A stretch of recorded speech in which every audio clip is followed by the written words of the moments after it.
And welcome to In-Game Chat for Saturday, January 29th, 2022. It is Season 16, Episode 4.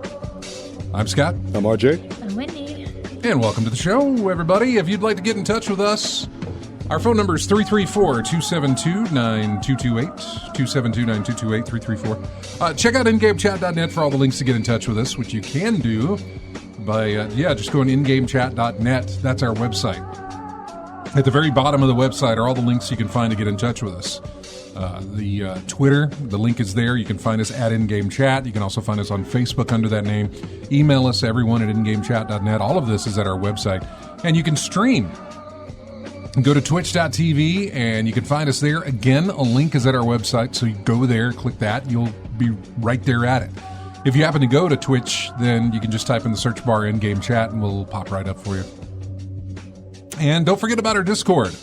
There is also a link to that on our website as well at the very bottom of the page. That'll get you into Discord where we're at right now. You can pop in the room and chat with us live on the air. So there you go. All the ways to get in touch with us. And then our little board here.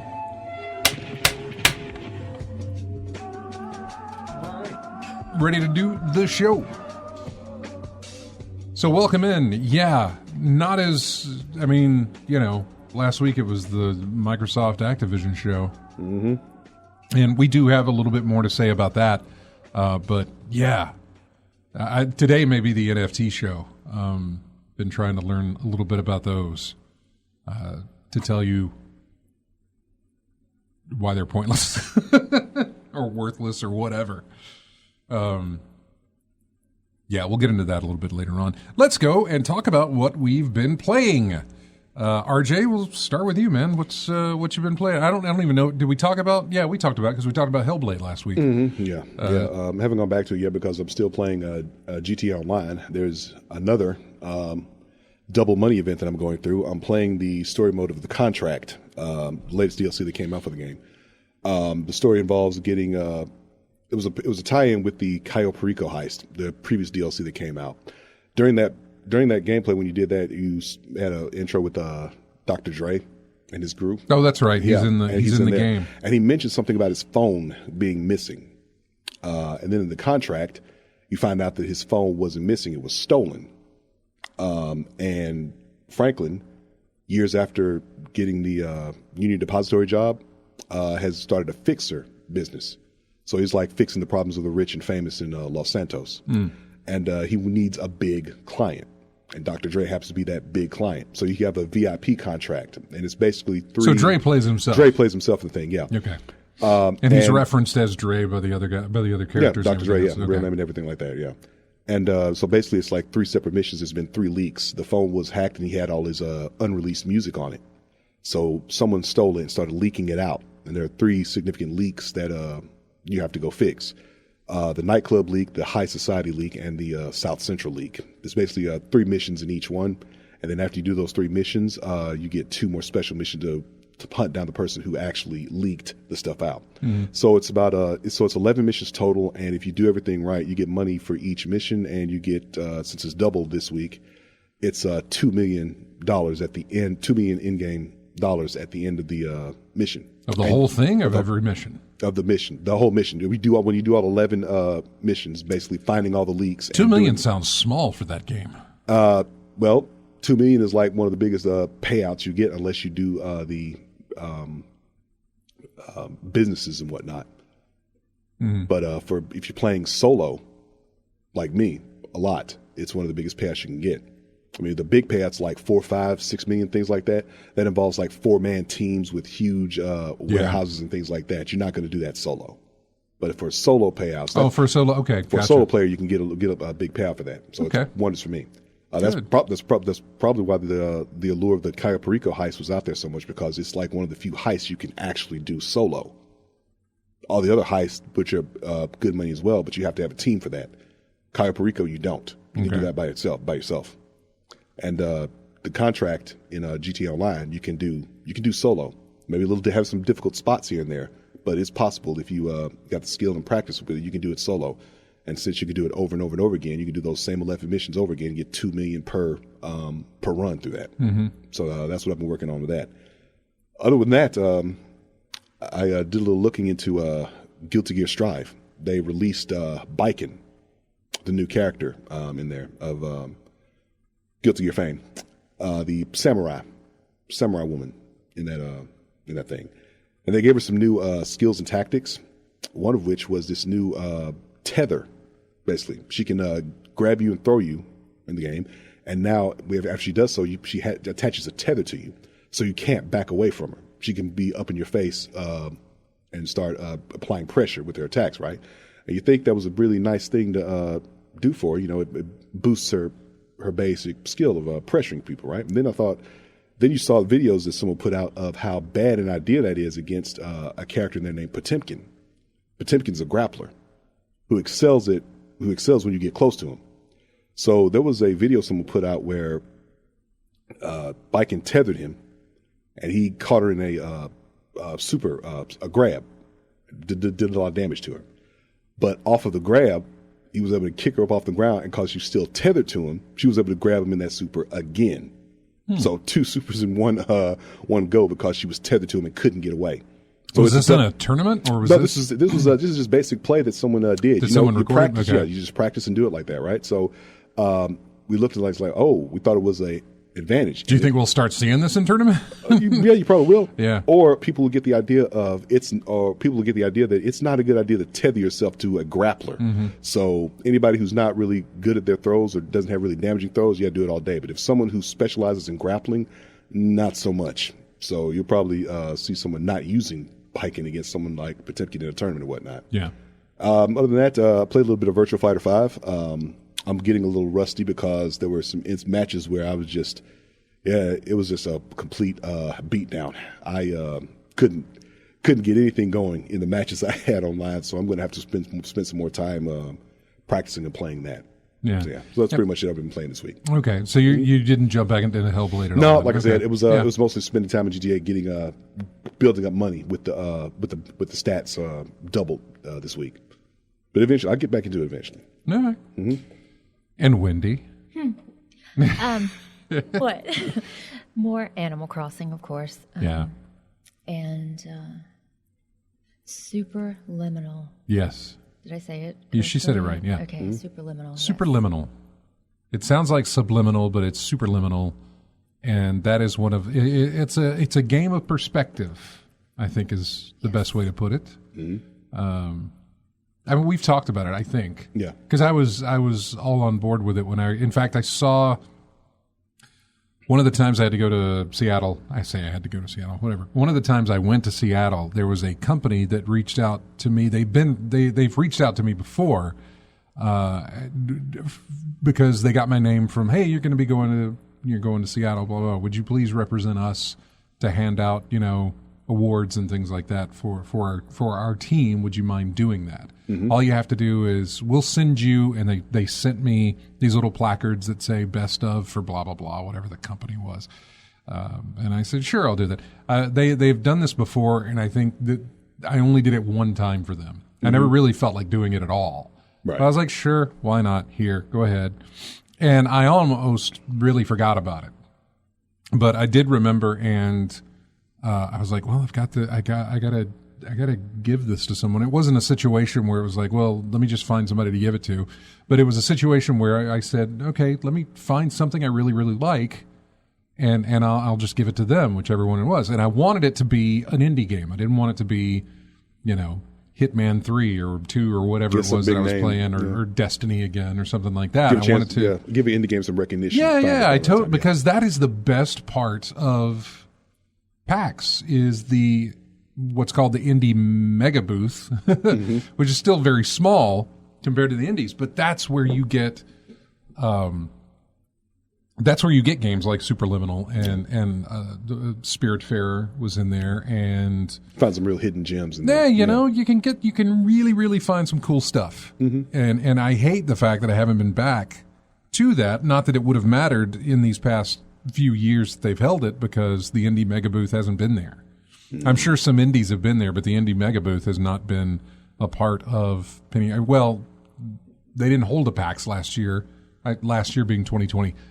2021, they did hold a PAX. There was no Indie Mega Booth for 2021, I don't believe. But anyway, usually at PAX, there are a ton of indies, not just in the indie section. Usually the 6th floor of the convention center is almost nothing but your physical like card and board gaming right up at the top, along with a lot of indie stuff. Indie board gaming and indie tabletop gaming. Right. And there's also indie video games as well up there, where, it's a team of maybe 1 to 3 people, maybe 5 people or 6 who are working on a game. And so I tried to find, and Superliminal was the one that I found that year, and I was just like, I really like what you're doing. Here you go. Got a picture with them and sent it off to the people. So I was always excited about that game.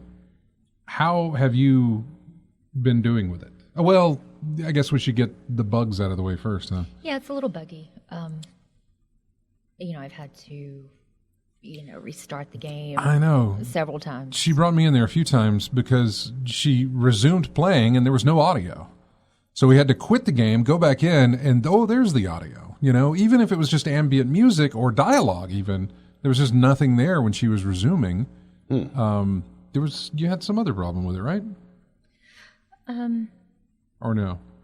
Well, that, but then, each time that I would go to start the game, I had to, it's like it wouldn't recognize that I started the game. It would give me the screen, and there's nothing for me to click on.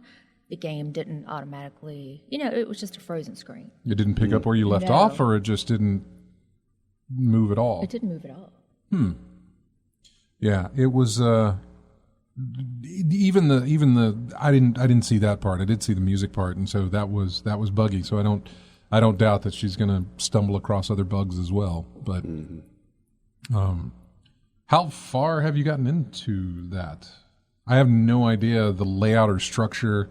It's on Game Pass, by the way. So if you have Game Pass on your Xbox system, you can download and play that. But I don't know. Okay. I couldn't tell you. I mean, I know where I'm located in the building, but it's getting harder. Okay. It's getting harder. But I'm not going to give up on it. I might look into that. I still need to finish Pedestrian, which I haven't jumped into in a while. I haven't felt like messing around with my brain that much. No, I know. Because they keep getting more and more difficult, the puzzles in Pedestrian. I'm just like, I'll get to you. Luckily, the controls are simple enough that regardless of the break you take, you can easily get back into it, no problem. Yeah. Superliminal, and you picked up Katamari Damacy again. Yeah. Anything else? You played? Didn't you buy a new game on the Switch? Oh, you played Toe Jam and Earl. Oh yeah, Toe Jam and Earl. Yeah. I saw that, and for some reason I bought it. I don't know why, but it was on sale. That's it. It was on sale. Toe Jam and Earl goes way back. Very much so. Sega Genesis. Sega right? Genesis days, yeah. Yeah. Toe Jam and Earl, Panic on Funkatron, and I think they had a remake of something most recently. But yeah, this is the one. The most recent remake. That's the most one recent she's one. Playing, yeah. Because that came out. Well, I don't know when it came out for the Switch, but the remake came out not. 2016, I think. Or well, no, I saw it at PAX of 2016, so probably got released 2017 maybe. Yeah. The remake that I'm thinking of. And didn't you pick up something else? I did. Coffee Talk. No. Is it Coffee Talk? It's Coffee Talk. Okay, yeah. Yeah. Which is not the SNL skit, if that's what you're thinking of, with Mike Myers, which was called Coffee Talk. I'd forgotten about that until I said the name of it. Like, no, you're thinking of the SNL skit. It was probably called something else, right? No, it's called Coffee Talk. It's one of those, I don't want to call it a narrative game because every game is usually a narrative game. It is it's not a novelization type game, but there's more reading involved, I think, right? Yeah. A lot of reading. 2019, by the way. 2019 for Something called Toe Jam? Toe Jam and Earl Back in the Groove. Yeah. Says released in 2019 in March. Really? Yeah. On the Switch, or did it? Linux, Mac OS, Microsoft Windows, Nintendo Switch, PS4, Xbox One. Goodness. Human Nature Studios. I wonder if it got delayed. Because I can remember at PAX 2016, they had that game on display. Mm-hmm. And I don't think it had been released yet, unless that was some other version that they were showing off. And I'm thinking of something that was made afterwards. I don't know. Yeah. But, Goodness, yeah. Toe Jam and Earl first came out Sega Genesis October of 1991. Yeah. Wow. Yeah. Yeah, it's going back a ways. A sleeper hit, despite low initial sales. Protagonists were also used as mascots earlier. Yeah, I remember that, yeah. Mm-hmm. Toe Jam and Earl. Let's see, Toe Jam and Earl, Panic on Funkatron, Toe Jam and Earl 3, Mission to Earth, and then Back in the Groove. I think that's it. Four titles, yeah. Well, what's the name of the one you're playing? Is that Back in the Groove? It is. It has to be, Mm-hmm. yeah. All right. And have you even played that? I know you played the demo, and that's why you bought the game, but have you played any of it? No. I opened it and I realized that I probably shouldn't have bought it. Yeah. I don't think Nintendo does refunds. I could be wrong. I know that the Epic Game Store and Steam and even the Oculus Store, where I buy the VR games, those have return policies of you can return it if you have not played 2 hours worth, or if it's been less than 14 days since you purchased it. If the criteria is within any of those, like if you play 5 hours of it and you're still within 14 days, you can't return it. Yeah. It's got to be under 2 hours and less than 14 days, and then you can return it. Okay. Yeah, Steam's refund policy is really good. I've not actually used it because I just rarely buy anything from Steam. I rarely buy anything that is not something I know I want. Very rarely do I look at something and think, well, I'll give that a try and give them my $15 and see how it goes. It's very, very rare that I do that. Well, walking their dog outside. I know. I saw a pupper. Did not expect that. So, yeah. I've thought about what's bad is I bought a bunch of the VR stuff. And I have it because I do want to play it. I just haven't dipped in to play it yet. It's been way over 14 days, so regardless, those games are now mine. Doesn't matter. Although most of that was bought credit with the stuff I got through through Christmas, so I'm okay. I need to check on that, make sure my credit is still there. I think it is, but it better be. God, that's a lot of money. As far as what I played, Destiny right now is just a situation where it's, just doing your dailies. It's not even dailies now. I have this one playlist, I guess you could call it. It's the new one that they added. The Dares of Eternity is what it's called. And I have to rank up through that. I don't have to, but there's a ship at the end of the rank, and there's a catalyst for a weapon at the end of the rank. And the end of the rank is rank 16. So right now I'm at rank 11, and so I need to get up to that. I wasn't really too worried about it until I realized that, you know what, this whole thing's going to be here for the entire year. It's not going away anytime soon. So I could wait on it. The problem is that I know that on the 22nd, when Witch Queen launches, everybody's progress is going to get reset. So regardless of where I am in rank, it'll get knocked back down to 0. It's not going to carry over. So I might as well go ahead and get it done now so that because I won't have anything else to focus on. You know what I'm saying? Once Witch Queen launches, I'll have a ton of stuff to have to mess around with. So I might as well get the grind in on this, get it out of the way, so I don't have to worry about it next season. You said you get a ship at the end of it? Yes. Have they done anything with the ships? No. Other than just cosmetic? No. This is Zer's ship, spaghetti face. Yeah. This is Zer's ship, and basically it's just a big rock. It's just a big rock. A big rock that floats. A big rock ship, yes. Yeah, okay. Yeah. So. Wow, imaginative. I know, right? Or lazy. Which one would you take? Well, which one would you prefer? Yeah, I would say imaginative. I wouldn't say lazy. I would say that's imaginative, only for the fact that if you look at how many ships they have, they've never. And how many are variations of the same ship? Exactly. Yeah. So they actually created something completely different and didn't just put a new paint job on something old that they had. Yeah. It's still a rock. It really is. It's still just a rock. It's like someone went outside in a rock garden at the studio and just said, hey, just use this. Yeah. Oh.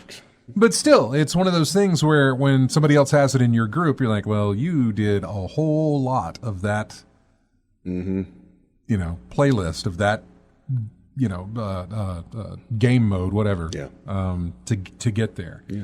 And really, that's all I have to do on that. I have 2 Grandmasters that I need to run to fill out my card there. I'm not that worried about those. If I can do them, that's great, but I'm not too big on finishing those. The other games that I've been playing were Hot Wheels Unleashed, which is a lot of fun. And I still get vibes of a Revolt looking at man, that is one of and I've seen this in other forums and stuff. Hot Wheels Unleashed has the hardest difficulty on an arcade racer for just the normal difficulty. It's like easy, normal, hard. Okay, difficulty in a racing game, that's just the speed of the other cars, right? The hard to get to first place. And that or rubber banding. You'll have a lot of... You catch up. Yeah, you'll have a lot of rubber banding in that, but really it's relentless. I know that I played, she was watching me play, and I was like, I'm moving this to easy. And I did, and you pretty much almost always stay in front on easy, although I did do I did one of the Batman tracks that they had. Yeah. The very first one that you can once you get the DLC for that, and even on easy, that one was a little tough. The track was just all over the place. And so... Well, with any track in any racing game, it's the same thing. It doesn't matter if it's arcade or simulation. It's just knowing the track and picking the best possible line to go through it to get yourself a chance at even taking first place. Yeah. So that's pretty much... So it's basically familiarity. Well, it's interesting because they have boss races that count as like, this is a boss race. You have to beat this race to move forward. And there was one that I was doing, Wendy was watching me, where you're upside down on one of those magnetic tracks or whatever that holds you to the thing. So you're upside down and you do a jump, which basically, if you're upside down and you do a jump, you go down. Right. You're going down towards the track, but you never flip. I couldn't figure out, you know what? Now I think I know how. Is there a button you got to hit or something? No. You actually, when your car is in the air, you have the ability to spin your car, but I don't know about flipping you know what I'm saying? Like if I do a regular jump, I can move my car to the left, it's flipping to the and right. rotating. Right, exactly. It's flipping and rotating. Which one you want to do? So I don't know. I'm kind of curious. I don't know. I'll have to play that again to see if there's a way that I can actually do that. But man, there was 3 laps of that, and every time I hit that jump, my car was put in a horrible position on the landing to where I'd have to reset the car to get it to go the right way. And yeah, so there was that. There's nothing buggy about the game. I don't want to say it's bare bones. There's a ton there. There's actually there's a lot. There are track pieces that you get there because you can build your own tracks. There are pieces for a room because you have what's called the basement where you can design your tracks and also deck out your basement with a couch with a computer desk, with posters on the wall, with different lighting, with different wallpaper, with all sorts of kind of stuff. Whereas when you build the track in that room with those pieces and your track comes out, you're driving around the room that you've already furnished and decorated and built and that sort of thing. So you're driving around in a house and whatnot, right? Yeah. But there's different places. So there's a construction place, like a building where a building's being constructed. Yeah, let me see if it's like something like that, because Revolt's like you race in a grocery store, grocery store, a bedroom, an observatory, like a garden, things like that. So this outdoor locations, indoor locations, things like that. Oh yeah, totally. So there's a skate park that you race in. Okay. There's an office building that you race in. There's a kitchen or just a living room. There's a garage. There's all kinds of different places that you race in. But the tracks are still the size of Hot Wheels tracks, and the cars are too. So everything is gigantic. Got a very Micro Machines feel to it, but a little bit bigger. Anyway, Hot Wheels I played, and I've been going back through the Uncharted series. We finished off Uncharted 1, then we finished off Uncharted 2. We have yet to start Uncharted 3. That's coming fairly soon. Might pick that up tonight and start on that, or tomorrow. And then we'll get to Uncharted 4, which Uncharted 4 and Lost Legacy were re-released as the Legacy of Thieves edition yesterday for PlayStation 5. Again, we talked about this last episode. If you own a physical copy of either of the games, $10 will get you the upgraded version of both games. So it doesn't matter which one you have. If you have a Lost Legacy and you have the disc version, you'll get Uncharted 4 when you pay the $10, and Lost Legacy, the upgrades. Same thing with Uncharted 4 if you only have those. If you have both, that's fine. $10, you get the upgrade. If you own them digitally and bought them digitally, then yes, that applies as well. If you got them digitally through PS Plus, that does not count, and you will not get the offer of the $10 upgrade thing. So just to put that into perspective. So, yeah, if your PS5 is digital now, you're out of luck. If you bought Uncharted or Lost Legacy disc version on your PS4, and now you have a digital-only PS5, you're out of luck. Because there's no way that you can make that work. Yeah. Unfortunately. Although I want to say, right now, I think they're either having a sale, a PlayStation sale, maybe? Games under $10 or something like that. I can't remember what it is, or games under 20. I don't know.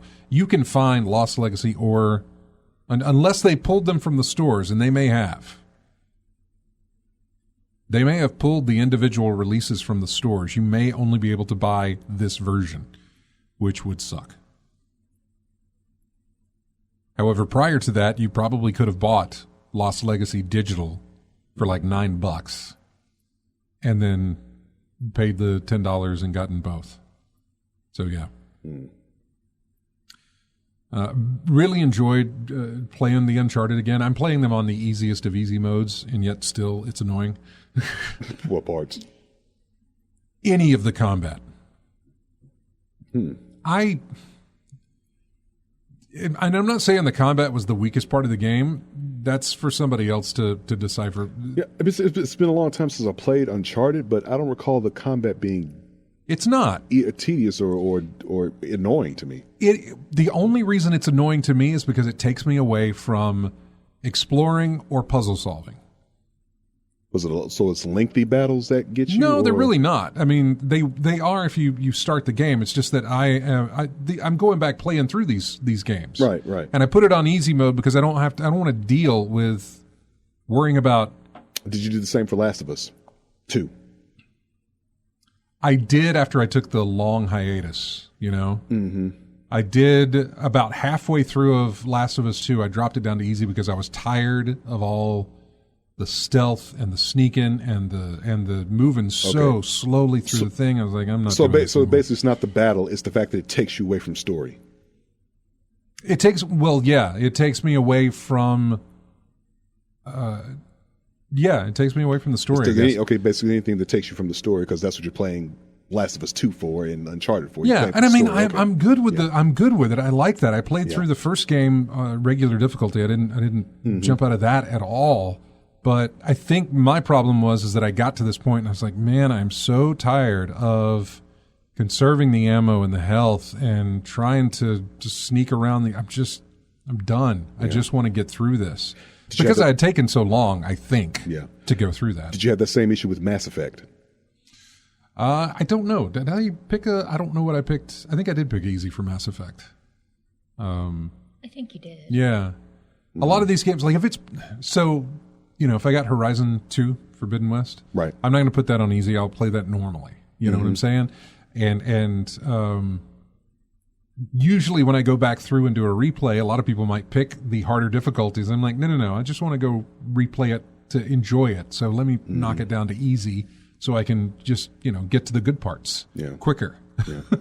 I guess it's an interesting balancing act. If you're making a game for story, how long do you want to put the player out of the story to do side jobs or battles or things of that nature? Because there are plenty of games like that I played for story, but I didn't have battles that really took me too far out of it. Really, not that I can recall. Really, combat in almost any game that has other aspects like puzzle solving, exploration. Oh, and also combat. We'll go with Uncharted. We'll just pick Uncharted as the example. Yeah.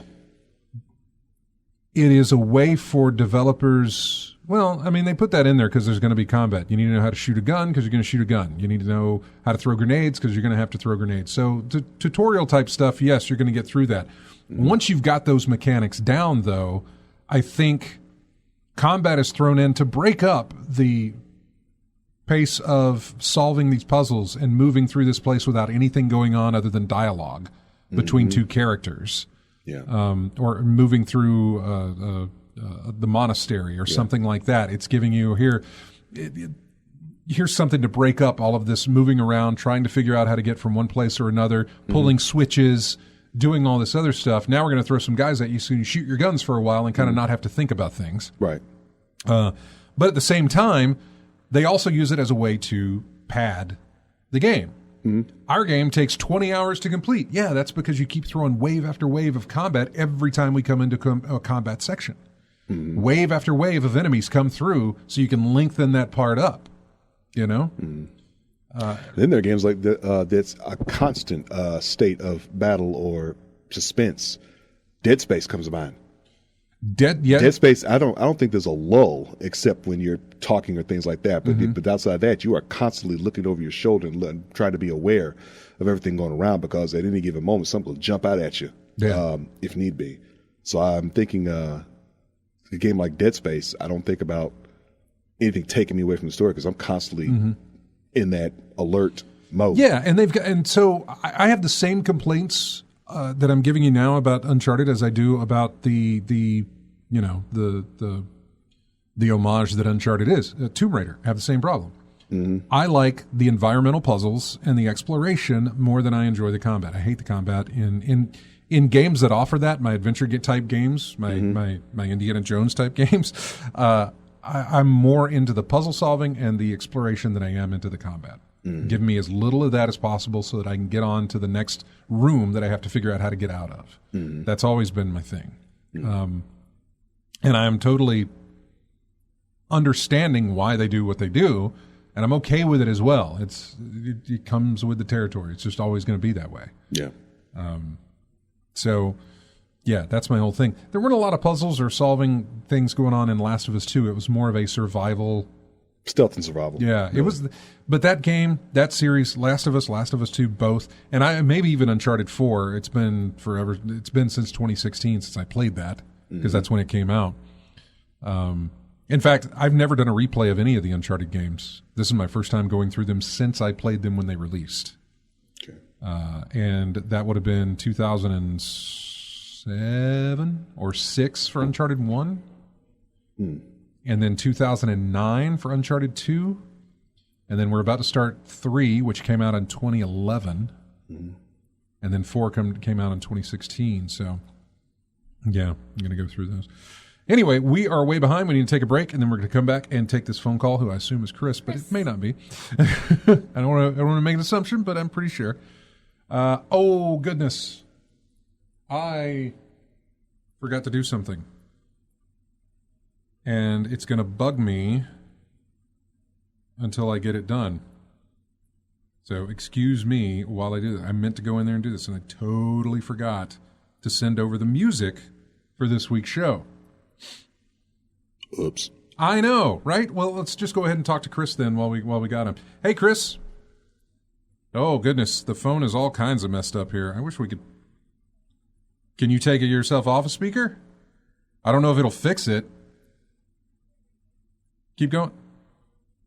You there? It is better. Mm-hmm. Yeah, it is. Better.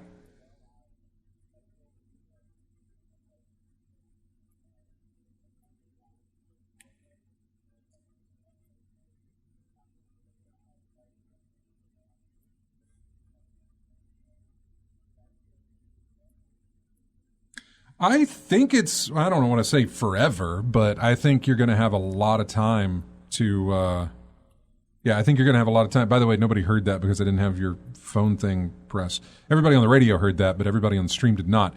He asked that Chris said that he does have a physical copy of Uncharted 4 and he wanted to know how long that deal was going on for the $10 upgrade. I don't know how long it'll be around, but I think it'll be around for a pretty good while. It may not go anywhere at all. I haven't checked. You may want to do it. I may go ahead and install it and just buy the upgrade and then keep it to the side until I feel like playing it. Because, I've been wanting to play through 4 for a long time. I've had it eons, and maybe down the road that'd be something. Of course, don't have time. I got hooked on Dismantled as it is already. That oh Lord, Dismantled is fun as heck. I don't know what that is. It's an open world top-down view where you can adjust the angle from almost completely vertical, or it's like Diablo series, like Diablo 2, Diablo 3 point of view. Oh, okay. And you get out of your shelter, and the world is in this zombie apocalypse where there's all zombies and creatures, and you have to go around the world and destroy objects. Everything in the game you can destroy. You can destroy, yeah. Yeah, and you use the resources that you get from that. Destroy stuff that like break down the stoves and stuff, or break down the walls of the buildings and stuff, and you use that to upgrade your gear, to make your gear and your weapons, like your crowbar or machete. Or right now I've got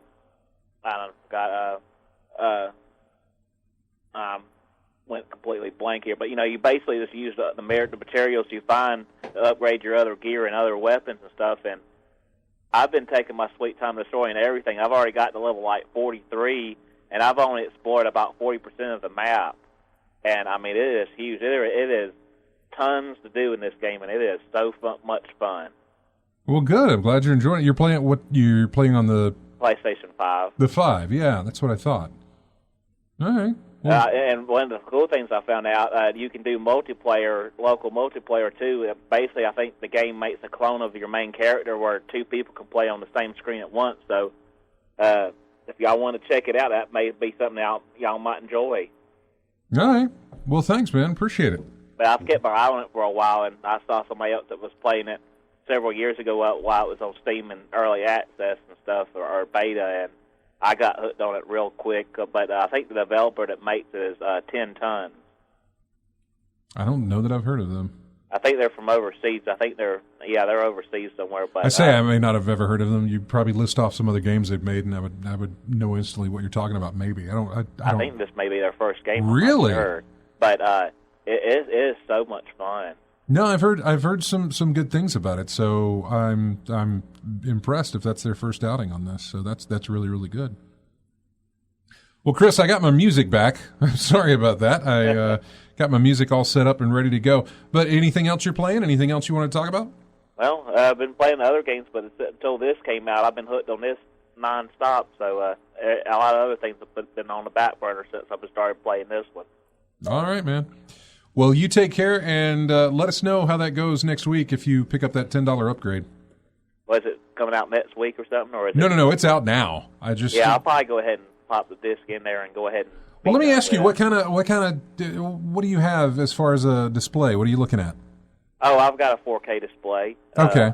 That has HD by 2.1. Yeah, I've upgraded to one of the ones. It took me forever to find one of the suckers. Yeah, like everything else nowadays. But I was able to get a decent. I think it's the 18 or 24 inch, or maybe I think it's a 24 inch, but it's big enough when it's like only a couple feet from me, Okay. So. Yeah. When we come back, I'll because we need to take a break here. But when we come back, I'll go over what I've read is the optimal way to play the upgrade version, because there's 3 different modes of play. Display, visual, display modes, yeah. Visual, yeah. Display There's options, 3 yeah. different modes for it, and I'll tell you what the consensus has been for all of those, and the differences as well, a little bit later on. So, but thanks for calling in, Chris. We appreciate it. All right, y'all have a good afternoon. You too. Take Take care care, now. man. All right, bye. Bye-bye. Yeah, I got to remember that everything has to be, buttons have to be pressed in order for it to hear the audio on that. So I apologize. I have the music now. This music comes from a game called Paparazzi. Okay.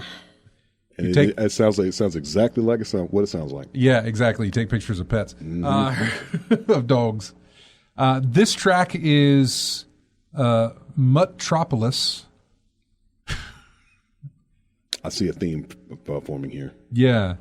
Muttropolis Zoomies is what this is called. Zoomies, okay. Yeah, we'll be back with more of In-Game Chat right after this.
And welcome back to In-Game Chat. Music from a game called Expeditions Rome. The main theme from that game, released pretty recently, I believe. Within the last couple of weeks, I believe.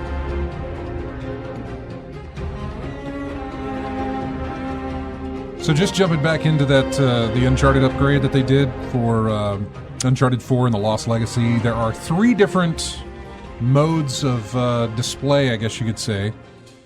There's the 4K mode, where originally this was released as a 1080p type thing, but then of course it goes through a thing, gets upgraded 4K. But you get 30 frames per second on that, which is all you get. 30 frames per second. Yeah. The original game, or at least the original release back on PS4 for both titles, was 1080p, 30 frames per second. Mm-hmm. That was it. That was the highest you could get, and that was the frame rate that you were getting. Then they have the performance mode, which knocks it down to 1440p, but bumps it up to 60 frames a second. Mm-hmm. Pretty locked in at a 60 frames per second, that frame rate of 60 FPS. Right. That is considered the one that is good. If you look at the comparisons that they do, and it's very hard to see the comparisons on a video because of the way YouTube works their stuff. So they kind of slow down. They show it in 50% speed, mainly because at 60 frames, and then even the higher end, which is the 120 frames per second, you can only really tell whenever they slow it down. The 4K version at 30, when the camera pans or moves, it's a stutter type of thing. It's very, staticky type of movement. 60 moves better, and then 120 is just fluid. It just looks like it slowed it down, but it's still fluid and smooth, real smooth. And that's the third thing is Performance Plus. So it knocks it down again to 1080p, but it increases the frames per second up to 120 if your monitor is capable of displaying 120 FPS. Yeah. That's good to go with. If you want to do that, the only difference is that can your monitor handle it? You may not have a monitor that can handle 120 frames per second. Right. Even if you do have one that can handle, if you do have one that does 120 frames per second, it may also not have the. Oh God, they put them in new TVs. It is, and they have it, I think, in like G-Sync and stuff like that with some of the graphics cards where it'll, what is it? It'll kind of it'll hold it at 120 instead of having it kind of stutter or something like that. So it all depends. But the one that everybody seems to be, the consensus seems to be run at 1440, 60 frames per second. Apparently 60 frames per second is just amazing to look at. Also, if you're running it at 120 frames per second, the adaptive triggers for the PlayStation 5, where you can, I'm not exactly sure because I haven't played it, so I'm not exactly sure what they're talking about. But because the screen is moving so fast, the timing on the trigger pull is off. It's not off enough that it's gonna be a problem in the game, but it may be something that just annoys you to no end while you're playing it. Well, if it's off at all, yeah, you might want to go back to 60. I want to say that they're probably going to update that at some point to fix that issue, but yeah. I was thinking about something while you were talking about the hertz, frame rate and things like that. Was someone thinking about hertz, like refresh 60, 120, things like that? Same thing. Same thing. Yeah. Okay, that is the same thing. Just if you've got a TV that says it does 60 hertz, then you're looking at a 60 frames per second. 120 hertz, you're looking at 120 frames per second. I don't think my TV has that. That's something I think that's something I need to really focus on and look at. I can't remember. I need to go. You know what? I'm not sure if I want to say mine will do it, but I don't know. I know mine won't. I need to go to. Yeah, I'm going to look this up for myself. What's the highest hertz on TVs right now? It goes above 120. I know. Well above or not that much? I want to say there was like a 200 and something. 240? Maybe it was 240. I'm not sure. Because it tends to double. 30, 60, 120. I really haven't paid attention to anything that goes above. I make sure it's got 60 when I was doing my shopping around. Right. But I don't know of anything that goes above, or I don't know that there's any point in going above 160. I mean, not 160, 120. 120. Okay. Yeah. Looking for the TV that I bought. Is there not a page 2? Yeah. Yeah, some about TVs, they keep, every year and a half, some new tech comes out. I think I got my TV in like 2016? It's been a minute. Yeah. That's right. It's a white Westinghouse 1080p. It's been a minute since I got that thing. It was like 700 at the time I got it. And I think I look at it now, it's like nowhere near that. Well, there it is. I found it. But I can't click on it to go look at the details. Mm-hmm. We're sorry. This page is currently unavailable. All right. Well, whatever. I'll just look it up later on and see. Yeah. See, Lethal has a CX. Yeah, your CX does. I have an LG as well, and it's an OLED, but it is the C8. Let me look that up. LG C8 OLED. Yeah, see, I got all these terms and whatnot they're spitting out. I got to do a lot of research getting my next television. Yeah, I know. Dimensions, weight. Sorry, it's just bugging me now. Now I want to find out. Come on. We look for again the hertz refresh rate. Yeah, that's what I'm looking at here. Mm-hmm. What do we have? Yeah.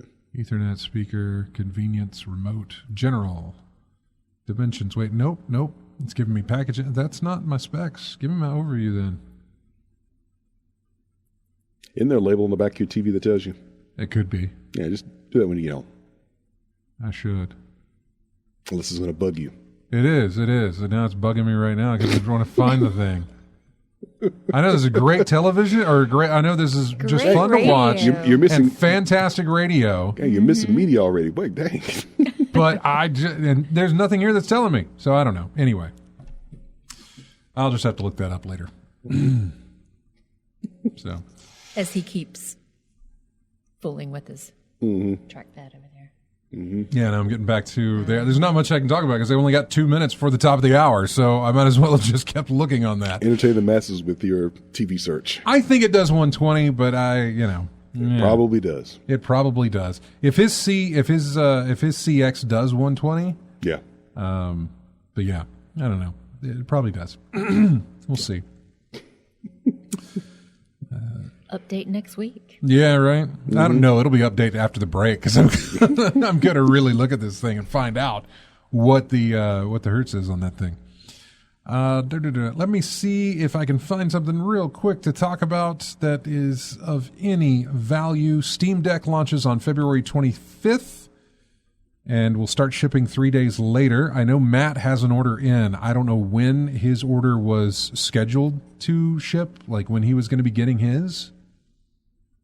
Even though we know he's not going to be around for a while to play it or to mess around with it.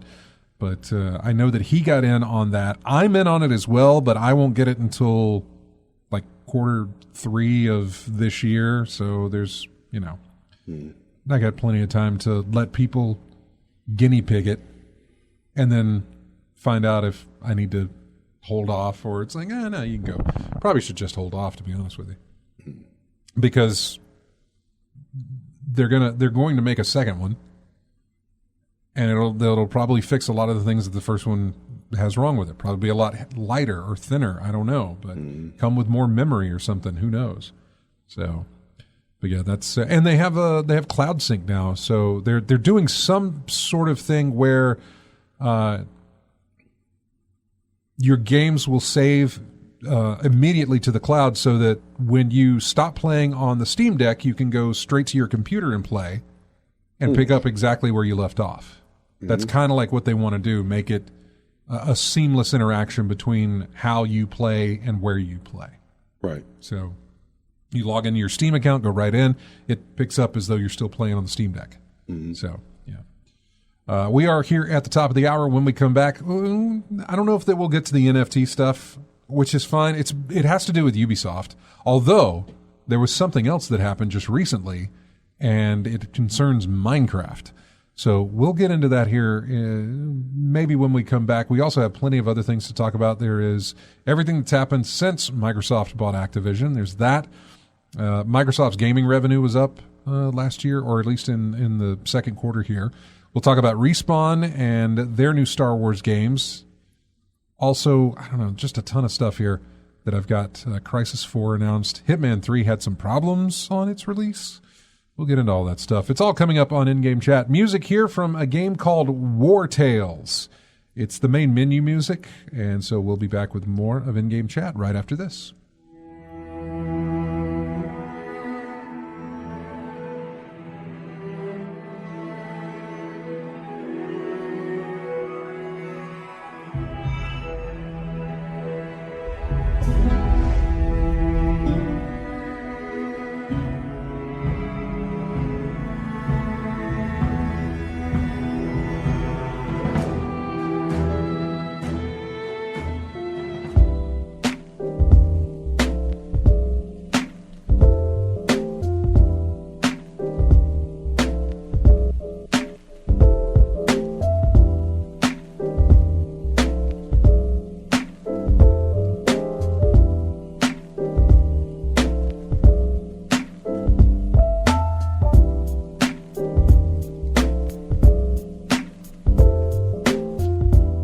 Back to In-Game Chat.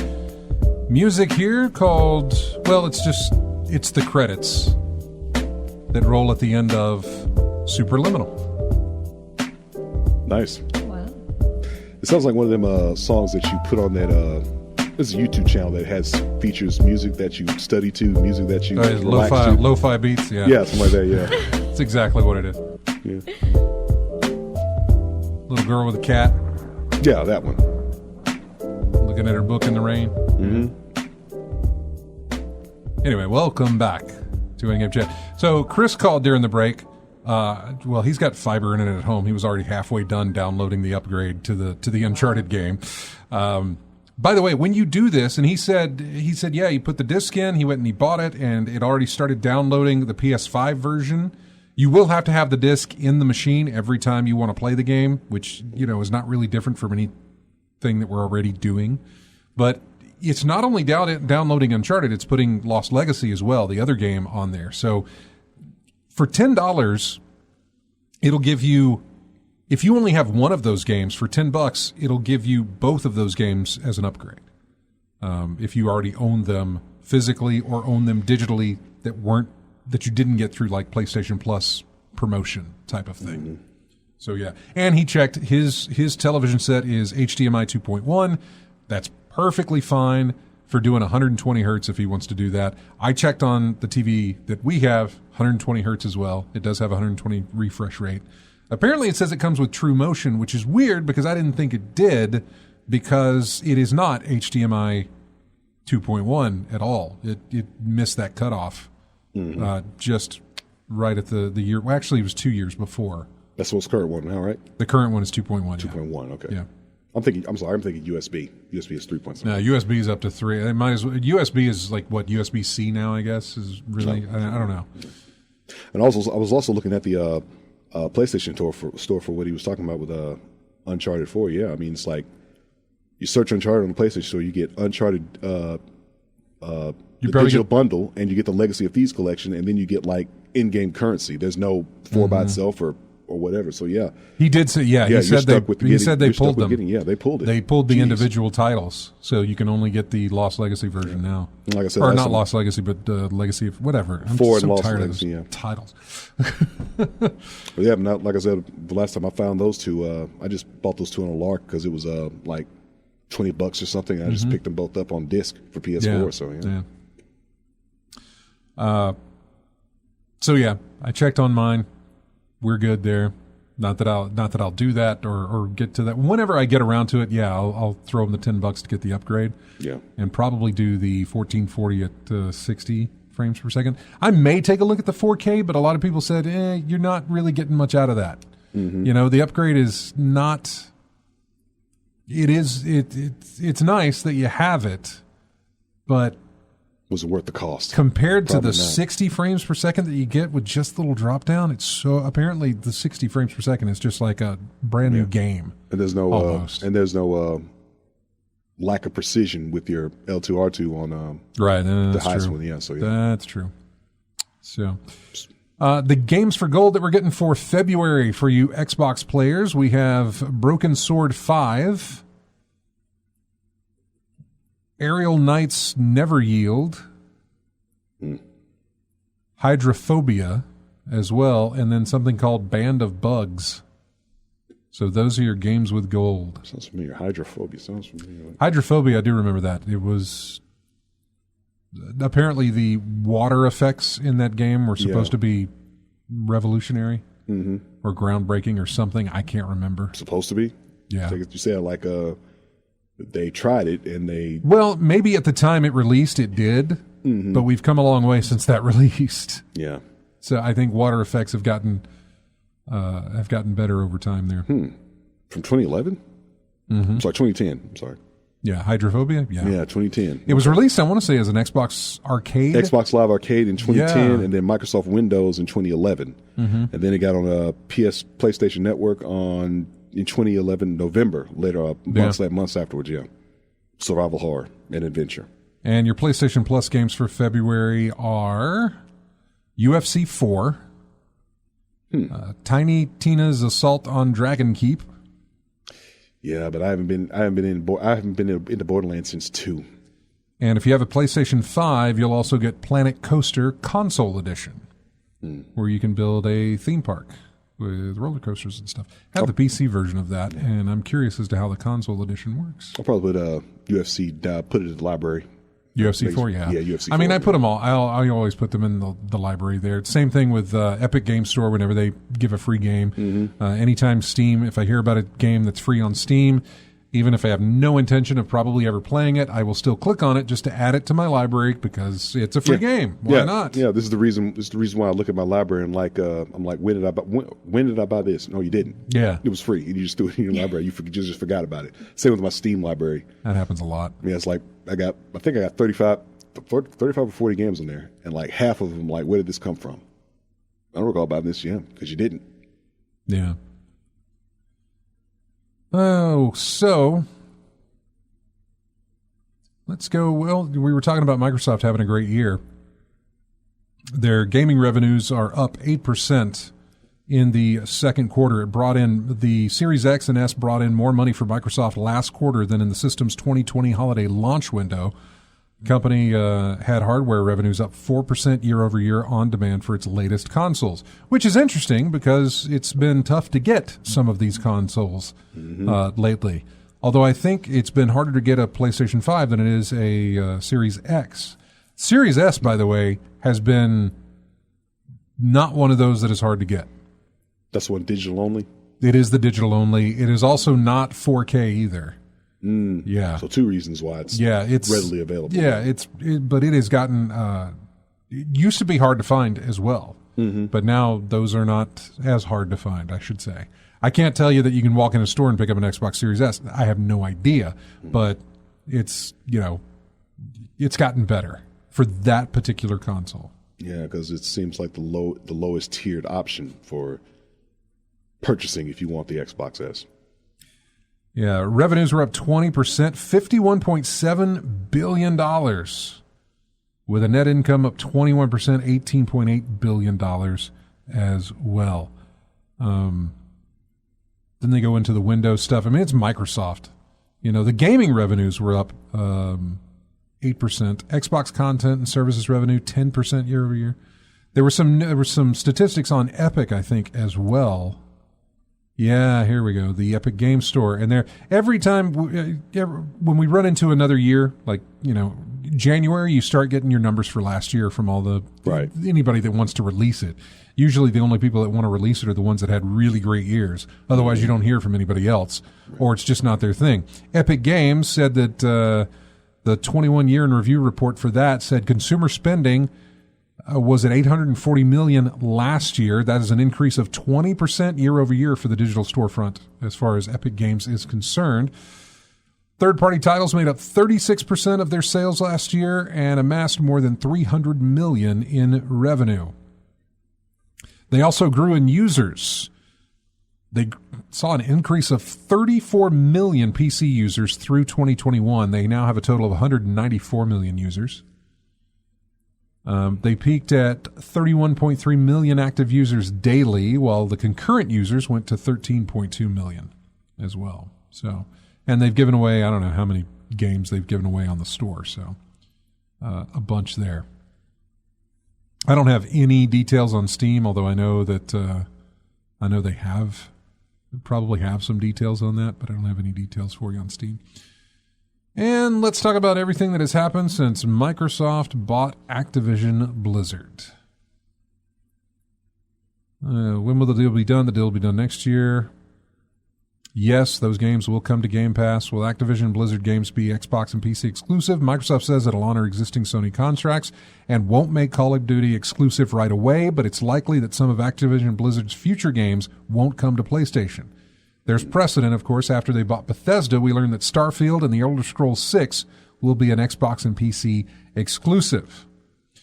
How many PC game developers does Microsoft own now? A lot. There's a list. Is this good or bad? Let's see. It talks about the industry reacting to it. Bobby Kotick will eventually leave, or will probably leave Activision Blizzard once this deal is completely over with. And yeah, Phil did a tweet on the 20th there, said, had good calls this week with the leaders at Sony. I confirmed our intent to honor all existing agreements upon acquisition of Activision Blizzard and our desire to keep Call of Duty on PlayStation.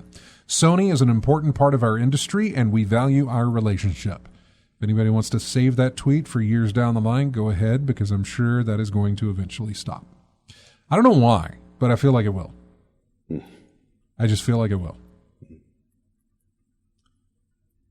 Yeah, like Lethal Migraine says, this year's Call of Duty, next year's Call of Duty will be on PlayStation and Xbox, but after that, likely to be Xbox only. The free-to-play Warzone, yeah, I'm pretty sure you're right. The free-to-play version, where they're not making money off of that at all, sure, it'll stay on PlayStation. Or they may kill it all together. I don't know how that game has been doing.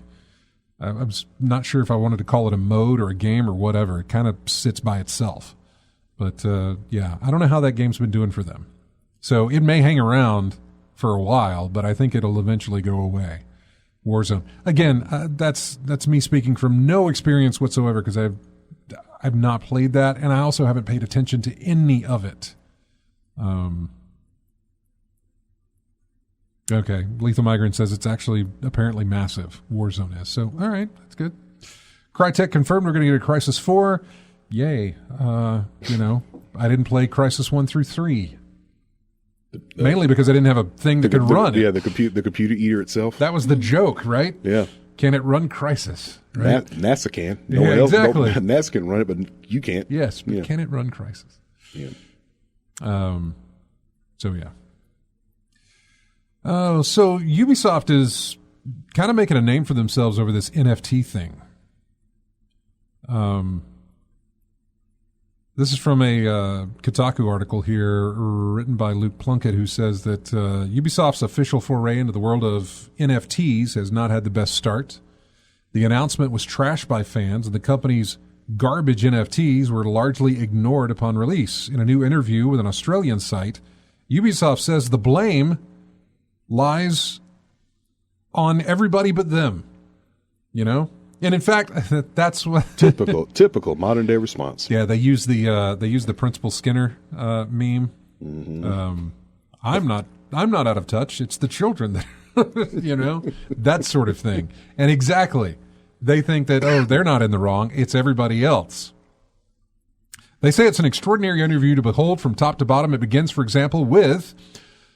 And this is quoting the article, on December 7th, 2021, Ubisoft became the first big-name game developer to publicly enter the NFT space. The launch of the Ubisoft Digits, an NFT, and the Quartz platform did not go down well. Gamer feedback was negative to the point of being aggressive. As gamers are wont to do, it says. The big names in game press were also tepid in their analysis. One way or the other, this was a landmark moment in gaming, but the media clearly didn't want to gain the ire of their readers. That's interesting. By the time we're on to, in fact, I was excited by the launch of Quartz and Digits. You can probably see where this is going. The whole thing is a softball chance for the VP at Ubisoft's Strategic Innovations Lab and their blockchain technical director to clear the air and make a sales pitch for the much-derided Quartz campaign. So basically, it was almost an article or an interview where, look, I'm not saying that Ubisoft did this, but it's, in essence, they paid them and said, we want you to interview us. Here's the questions we want you to ask. And here's the statements we want you to make. In other words, praise this, put us in light, and we're going to also tell you why this is great and why everybody else is wrong. Mm-hmm. Paid advertisement. We're talking about Uncharted and everything and Last of Us, that sort of thing. Troy Baker, that voice actor who's in just a ton of games, he recently caught under fire. This was at the same time it happened the week previous to Microsoft buying Activision. Okay. Like on a Friday he started doing this, and he was just getting steamrolled by you should not be doing this. This is nothing. You're scamming people out of money, and you don't understand what you're getting into. There was he got a whole bunch of blowback. Yeah, from a lot of people. And he tried to kind of wave it off, but his result in waving it off only fueled the fire. Made it worse, yeah. Yeah. It got really bad for him. Not that it's going to get bad for him where he can't get, some kind of work or something like that. It'll be fine. But it did not go down well. In fact, most of this NFT stuff doesn't go down well from what I understand with a lot of people. Instead of appealing to its users, they decided to tell the users that we're all wrong.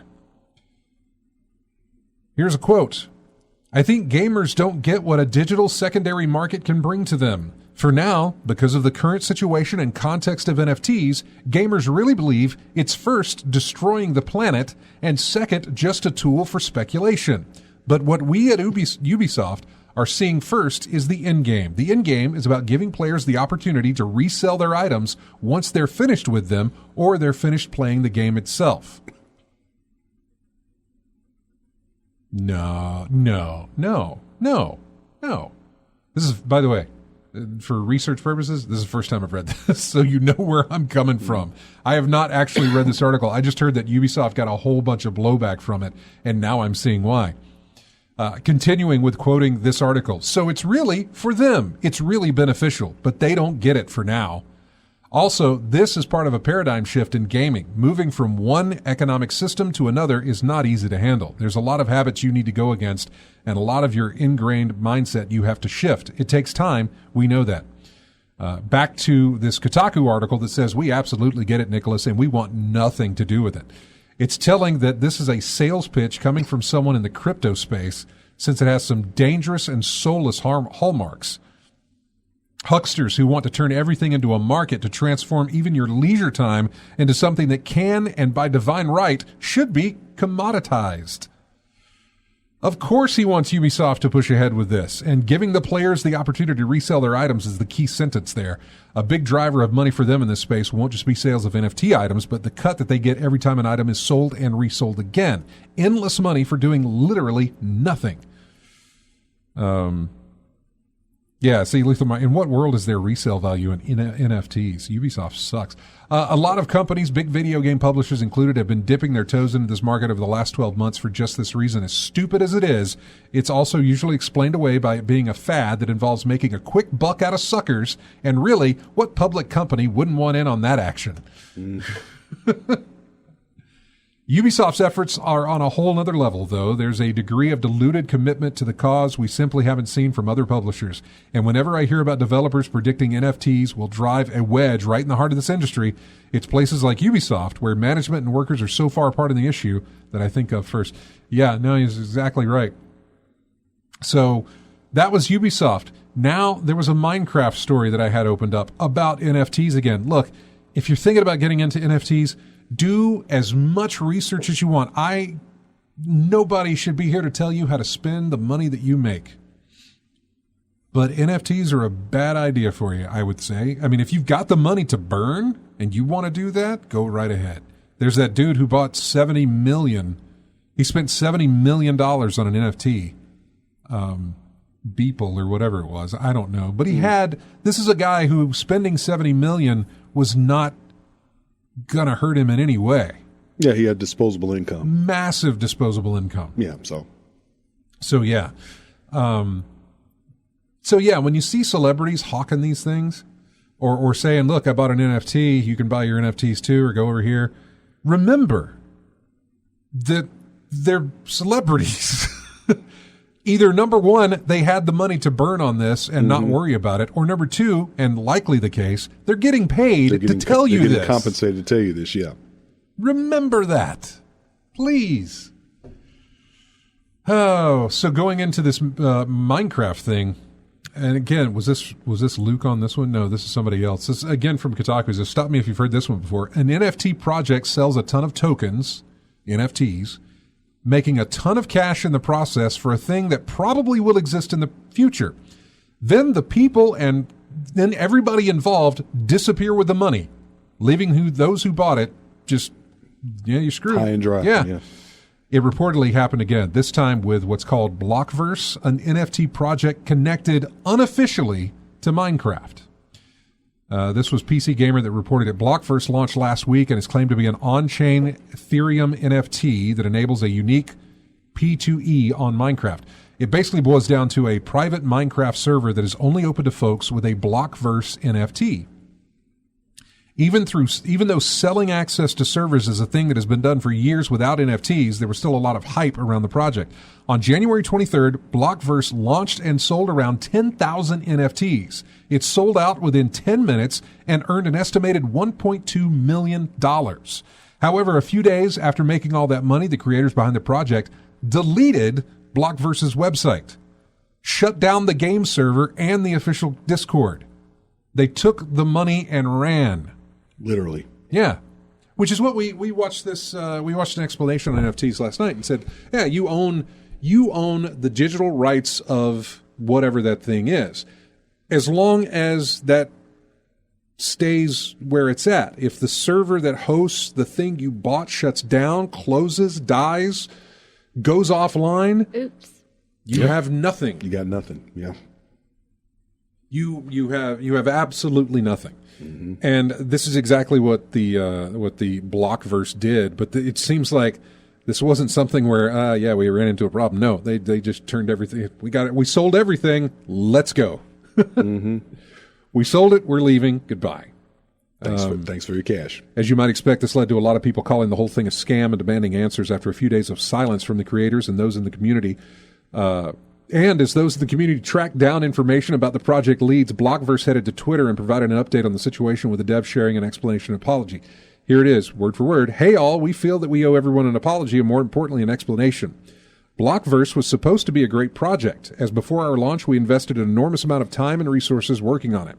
Everything was fully legitimate, our contract was verified, the game infrastructure was completely set up, our launch went well, with some small bumps along the road. After the launch, we went straight to work continuing development on Phase 2, a future expansion of Blockverse.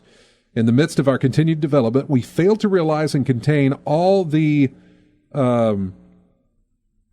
stuff that was going on through a multitude of issues, including but not limited to gas fees being high, Minecraft server not being able to hold everyone at once, and the lack of utility of... I don't know what that is. Eventually, things got spiraling out of control. The Blockverse team then explained that as anger grew in the community and people began asking more questions, stuff about when problems with the server would be fixed, why fees were so high, the team panicked. As reported, harassment, threats, doxing as well continued. It was decided the best course of action was to delete it all and just disappear into the night with over $1 million. Unfortunately, there has not been a chance to open back up yet because it seems the situation has only worsened, said one blockchain team in its long, rambling statement. While we have delivered everything already promised, we understand why people may be displeased with everything that has happened, and we feel the obligation to keep our fully functional game online. According to their team, the supposed plan was that once everyone had time to calm down, they would return, which many in the community doubted, hence why PC Gamer reports that so many of them started a separate Discord server and began trying to track down the folks behind the project in an attempt to figure out a solution. One person that from that separate server spoke to PC Gamer explaining that folks who bought into that have a bit of a paper trail on the devs behind the project, including a Coinbase address and more. They thought they got away, said the user, and now they know we have that trail that they left. Whew, boy. Yeah. Just stay out of NFTs. You spend your money how you want to spend your money. I'm not saying NFTs are a bad idea. It's just, according to everything, it ain't a world I want to dip my toe into.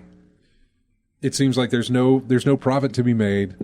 It does feel scamish, a little bit of a, like I said, taking money from suckers, really.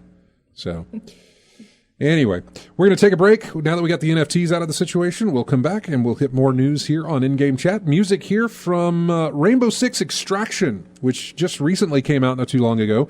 This is the New York theme of the game. We'll be right back with more after this.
back to In-Game Chat.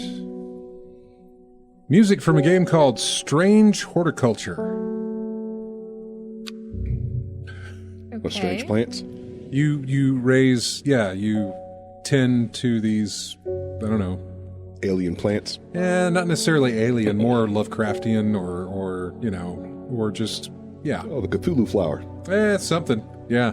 I don't know. This is the prologue music, and it's also in-game. You may hear clicks of the menu or something like that, but it's, I think it's in early access. I don't think it's come out, but I think it's in early access on Steam. But somebody came up with, I want a game like Strange Horticulture, but I want it in a library, like strange books. I don't know. Something like that. I'm really curious about it. I put it on my wish list on Steam because I'm interested in it. All these plants look normal to me. Or do they? I don't know. I'm looking at the imagery of the thing, and it's like, man, it's like normal plants to me. I don't know much more about it, to be honest with you, other than you tend to plants. So that's what you do. Running an Eldritch plant shop. Okay. An Eldritch plant shop? Yeah. Yeah. Okay. Yeah. Then that's exactly what I was talking about. It's Lovecraftian, in a sense. Something I forgot about when I was going over all the free games and stuff like that. Amazon announced their Prime games for February. And I'm trying to go over let's see. Stellaris will be one of those. Ashwalkers is one. As Far as the Eye, which is a city builder. Double Kick Heroes, and a football game called Golazo Soccer League. So, yeah. That's if you have Amazon Prime, then that's what you get for Amazon Prime gaming. So, what else is going on? We did the PlayStation Plus games. Blizzard announced a new game that was another of these, like, I'm probably never going to play you. Let me read their words. Blizzard is embarking on our next quest. We are going on a journey to a whole new universe, home to a brand new survival game for PC and console. A place full of heroes we have yet to meet, stories yet to be told, and adventures yet to be lived. A vast realm of possibility waiting to be explored. Survival game is not something I have any desire to play. It's another hit, or it's another miss. Not survival horror, survival. Just survival game, That's all it is, just a survival game. Which reminds me of like whatever Obsidian was doing, which is Grounded, where everybody's really small. That's a survival game. Not a what's it called? Not a battle royale type of game. Just a, here you go, survive in this game type thing. See how long you can survive, I guess. But see, I played a little bit of StarCraft, not much, or StarCraft 2, I think. World of Warcraft, I tried to get into, didn't work for me. Diablo, I played Diablo 3 a lot, but that was only with like James and Jeremy and Matt and them. Yeah, with friends and everything. Yeah, and then once that sort of thing kind of died off for them, it died off for me, and I never went back. Even after they did the overhaul of the economy system in that game, I still didn't go back. And then Overwatch, which is another game that I tried out, but it's a Team Fortress. It's Team Fortress, yeah. Yeah, and it's not my thing. It's not my thing. So this is yet another game that Blizzard is adding to its portfolio here. That is probably something else I will never play. Survival games just not my thing. They have 2 pieces of artwork. They were accompanied with the announcement. Kind of give you an idea. There's no release date, no release platforms, but apparently it is well into development. It'll be Blizzard's first new original property since the launch of Overwatch in 2016. It's also Blizzard's first foray into the survival genre game popularized by games like Minecraft, DayZ, Don't Starve, and Rust. Blizzard's surprise announcement of an all-new game and an all-new property comes shortly after Microsoft bought them, or at least announced the plans to buy them. They have other projects in the works. Diablo 4, Diablo Immortal. Is that the cell phone thing. Is that the one they took a lot of flack from? Like, everybody's got a cell phone. Is that the one where the dude said, "Is this an April Fool's joke"? I don't know. Could have been. Let's see. Diablo Immortal is an upcoming free-to-play video game in the Diablo series designed for mobile devices. Yep, exactly. And then they're also working on Overwatch 2. But only one of those is expected this year, that being the phone, the mobile device, Diablo. So, yeah. Just another game in the list of theirs that I probably won't play. I don't know if that's interesting. I don't know. I guess there were people who perked up when they saw that and said, "Hey, that's great," but just not a thing for me. So, what else? Yeah, that's right. We're getting new Star Wars games, which Matt would be happy with, and I guess I would be happy with if it weren't for the fact that Respawn is making them, which is fine. Respawn did a great job with Jedi Fallen Order. That release, they did great with that. And so to give them 3 more games to work on, I understand. But what that really means is that there is no chance in the near future of us getting another Titanfall. Yeah. Titanfall 1 was great. Loved the multiplayer. Enjoyed that a lot. Titanfall 2 I didn't get into until way late. The multiplayer, not so much fun, but the single player, that story was apparently really, really good. And from the little bit that I played of the story, I was really enjoying it. I don't know why I stopped, but I was really, really enjoying what they were doing with that second story. It had a nice little back and forth timeline thing going on where you're playing it in the past and now you're playing it in the future. And it helped to solve puzzles and all this other stuff. It was really, really cool. And I hate that I hate that we're not going to get a third one from them. They said that they're not done with the franchise, but now you're saying that you're going to work on 3 more games. Plus, you have Apex Legends that you're also working on. You know, and Apex Legends is the games as a service thing. I mean, that's an ongoing title. That's their Fortnite. So yeah. The game director previously oversaw development of God of War 3 for Sony and Jedi Fallen Order at Respawn is working on the next game in Respawn's Star Wars Jedi series. An all-new, untitled first-person shooter game based on Star Wars is being overseen by a game director whose credits include the original Battlefront games and The Force Unleashed. We don't have any titles on this. The third game is a strategy title being co-developed by Studio Bit Reactor from developers of XCOM 2 and XCOM Enemy Unknown. Vince Zampinella will oversee the new phase of EA's relationship with Lucasfilm Games. He's the founder of Respawn. Release dates and platforms for the new Star Wars games were not available at the time of press. It'll be on all the platforms. I mean, it's EA. You know, they'll do all of that stuff. But really what it tells me is that there's no way they're going to get around to Titanfall 3. If they were ever going. If they ever were, it's been kicked to the back burner for an indefinite amount of time now. Yeah, see, that's one of the comments here. I've made peace with the fact that in all likelihood there will never be a Titanfall 3, but if Respawn can channel some of that energy into this new Star Wars FPS, I am all ears or eyes, whatever. Yeah, there's a lot of people. Titanfall is dead. No more Titanfall. Yeah, that's pretty much it. Although I guess maybe if people had played Titanfall 2, we might have got... I mean, I don't... That sounds like I'm throwing the blame on the players, but there's a reason they didn't... I would think that there's a reason they moved away from that universe. Sure. Although I can say this, they moved away from that universe with Apex Legends to begin with. Mm-hmm. When they announced Apex Legends, we're just like, oh, okay, a little side project they worked on. They finally got it done. That's great. It's going to be out there. Probably going to work on something else. Then, oh, here's a Star Wars game that they're working on. Okay, well, they'll get that out of the way. Maybe we'll get something else. Nope, another Star Wars game. Apex got massive, by the way, huge, and so they had to focus their time on that. It's just, it's unlikely that you'll ever see another Titanfall 3 unless EA takes the property and gives it to one of their other studios. Mm-hmm. They shouldn't. They should just let Respawn do it, but they'll probably just... They're busy right now. Yeah, I know. They'll probably just give it to somebody else. Yeah. What you're saying is Microsoft needs to buy EA so we can get some good games out of EA. Yeah, I don't know what the next move is going to be as far as what they'll buy. Will it be something like that? No. They'll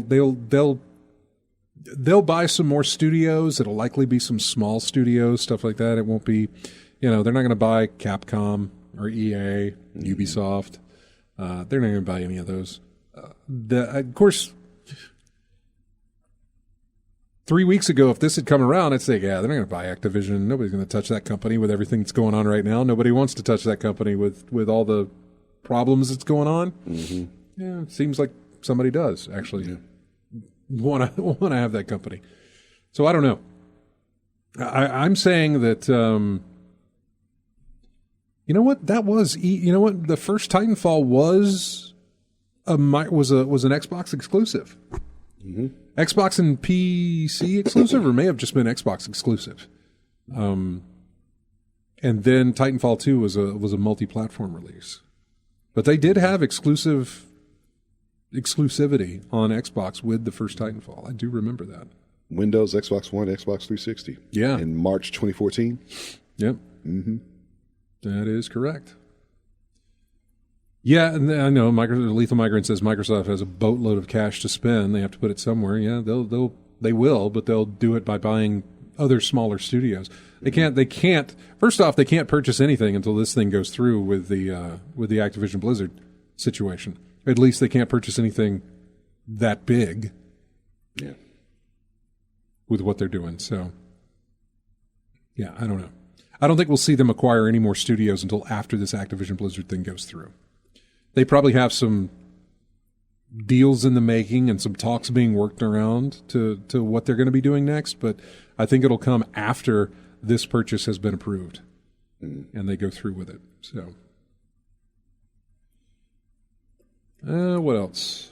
Yeah, there's this little thing here about The Rock saying that he's going to be in another movie about a video game. How did Rampage do? I was about to say... He says that he's going to be in another game, or he says he's going to be in another movie based on one of the biggest, most badass games there ever was, and that they're going to do it justice by the fans. But he can't tell us what game he's doing. But at the same time, you did Rampage. That is not one of the biggest, baddest games ever released. It was a nice little classic. Yes, it's a fun classic game, and it's not one you thought they would have turned into a movie at all. Yeah, the movie, by the way, not very good. No. Yeah. But we have no idea. He was also in Doom way back in 2005. Let's see. That didn't work out very well either, even though it was probably still better than Max Payne. Well, profited, I guess. Oh, no, yeah. The budget for Rampage was 120 to 140 million. The box office for that movie was 428 million. Mm-hmm. So you profited. Oh, no, easily. Yeah, you good, but... good film, though. Yeah, I don't know. I guess it would be good if you've never played Rampage before. You're right. I think that's typically the case with video game movies. If you've never played the source that it's based on, you probably think it's a good movie. I think a coworker of mine watched Max Payne, Mark Wahlberg, without playing the game whatsoever. She wasn't a video gamer. She never played the game or even heard about it. She just saw a movie called Max Payne with Mark Wahlberg, and she just looked at it and had a good time with it. But if you played Max Payne and you saw the variations of from the game and the movie, you're like, meh. No, it wasn't great based on the game. Having played the game story is better than what that was. And of course, the whole game was just a way to show off the whole bullet time and video game type thing. Because we'd seen that in Matrix, and it was like, okay, we'll do it this way, and we'll put it in a video game, and they nailed it. They got it. They did a fantastic job with it. And that just became its signature. Yeah, which is weird because how many action films been doing slow motion? How many years? I know, right? Forever in a decade. Exactly. Yeah. And so to translate that into film was like, well, we've already seen that. You've already done this. You're bringing, but the story in the game was actually really, really good. It was kind of noirish, but it was. I really, really enjoyed the story. I don't know about 2. It's been a long time since I played 2, and I never finished 3. 3 was weird. 3 was such a... I finished that one, yeah. 3 or 2? Both? Both, yeah. Actually, both, yeah. I did, I think Max Payne is one of those games that, like, got me into playing on the PC again. Especially number 2. I built a PC so that I could play Max Payne. Yeah, and then 3. Because it was not a console game. Right. And so I was like, well, I have to play this. Because I saw the mod that you could do, which put, like, Matrix stuff inside the inside the game. Yeah. So, like, it did all these other little tricks and stuff. And I was like, this is great. I'm going to build a PC just so I can play that game and then mod it so I can play all these little things, and which is exactly what I did. Yeah. But 2 I finished on PC, and 3 I did play on console, PS3. Yeah. Still got it, actually. I think the last thing I played on my PS3 was Max Payne 3. It was a deviation from 1 and 2 a little bit. I mean, he just got worse and down in the dumps more. In 3, he really went down. I mean, it stuck. I mean, 3 stuck with the themes. Of 1 at least. 2, again, my memory's hazy on 2 as far as what the storyline was with that. I know it involved back with the cops. Partnering up with what's Mona. Her name? Mona. That's Mona who it Sachs. was. Yeah. And then having to deal with the fallout from the Order with Alfred Woden. Yeah, and Nicole man, listen to you throwing these things out here that I've totally forgotten. Yeah. Over the time. And basically dealing with backstabbing and betrayal, really. Yeah. Speaking of Wahlberg, by the way, he's going to be in that Uncharted movie. Yeah, Sully, right? Yeah, I know. It's a weird casting choice. All of that is a weird casting choice, by the way. Yeah. I felt like they had it too cute for too cute to be Nathan Drake. I felt like they had it right with that little fan film that was done by that one guy with Nathan Fillion, and then the dude who played Sully was a great pick for the Sully character. It's the guy who played the general. I guess it was the general, the captain, the whatever, the big military bad guy in Avatar. I know what you're talking about. He I also can't think of the name. Yeah. He also played in that horror movie about the blind guy. Don't breathe, don't move, don't something. Yeah. I can't remember. He's a blind dude, old blind dude, and people go into his house and he goes around and kills them. Stephen Lang. Yeah, they think he can't see, but I guess all of his other Daredevil. All of his other senses are heightened or something. I mean, is that the guy Stephen Lang? I believe that's him. Yeah, I believe that's him. And it was done really. You looked at it and I'm like, hey, this is great. If they ever do a movie, look at this. They've really done a great job of this. And they do a movie, and they go through you keep hearing about who they're thinking about casting or who they're going to do this with, and you finally get to it where they're like, here's the people who are going to be it. Okay, all right. So what does it say about a film when the fan film gets more credit than the actual? Let me clarify a little bit. That was a extremely wealthy and connected fan film. Okay. The guy had directing credits. Okay. He had relationships with the actors who were in it. And, so he was in a better position to make a film than most people would be. Okay. But would you still call it a fan film though? That's a tough one. I would say it would be a top tier fan film, maybe. If you want to say that. It's still made by a fan who put it out there for free. Made nothing off of it. A labor of love then. Right. Yeah. So he is a fan of the series and he made a movie off of it. It just, he happens to be a director already, has connections, and a well-made fan film. Yeah. So just put it in that category. I think he put it out there because maybe they would see it and say, okay, this can be done. Let's do something with it, either through a series or through a movie. And look what we've done so far to see what the reaction was going to be. The reaction was great to it, but Sony's a company that, as far as films are concerned, without outside interference, they'll shoot themselves in the foot almost every single time when it comes to adaptations like this. Yeah. If you go back to the Spider-Man series of films, that third one with the Tobey years did not do well or was very good at all, and then they made 2 of the reboot versions with what's his name? Garfield. Yeah, Andrew Garfield. Yeah. Yeah, with Garfield, and said, we can't do this. And it wasn't until they teamed up with Marvel and had that sort of shared creative experience there that they were able to get these things to I mean, they were already making profits on the other films, but I mean, massive profits once they tied it in with Marvel to help them out, which they also did, I believe, with Venom as well, the Venom series. But left to their own devices, they will spoil a story in a trailer or spoil an entire movie in a trailer because they don't know how to cut trailers. Or will, get the casting wrong or whatever. Speed something so fast, get something through so fast that they're getting it done because they say they can get it done. They're not getting it done right. Okay. Is the other part.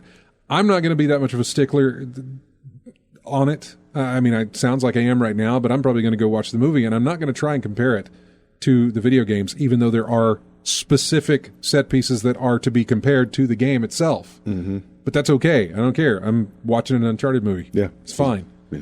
I mean, there's a bunch of notable moments in the Uncharted series that you would like to see in this film and see how well they execute it. And if I want to experience those and the film doesn't give it to me, I've got the games. This is why I'm never worried about these things. Or you can just go to YouTube and look at it. If you want to do that too, you can do that as well. Speaking of games, speaking of Uncharted, we do have to go. This is music, by the way, from Uncharted 2, since I've been playing it recently. Well, finished it up the other day.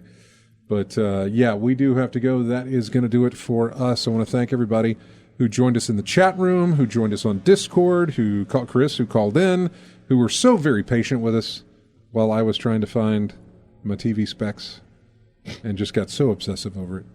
But really do appreciate you guys every single week tuning into this. Go to ingamechat.net, where you can find us on Twitter, Facebook. You can email us, join us on Steam, join us in the Discord, that sort of thing. Just want to thank you guys for listening. Have a fantastic week. We will see you next Saturday. Music from Uncharted 2. This is called The Road to Shambhala. Have a good night.